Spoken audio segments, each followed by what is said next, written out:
Sir आप खैरियत, मिजाज तबीयत आप खैरियत से?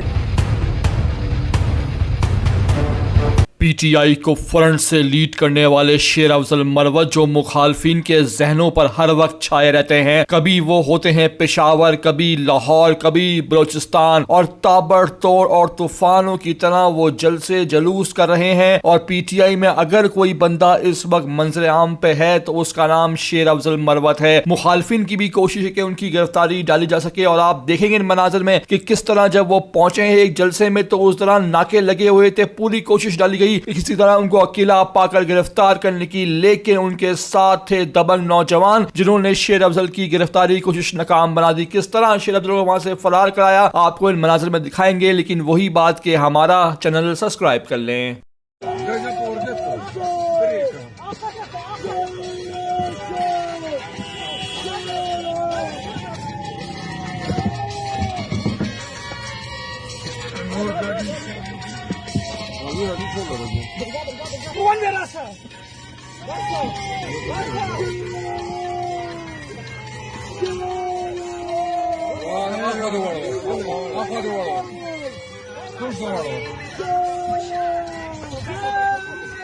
Hadi o genç yapmak oluyor.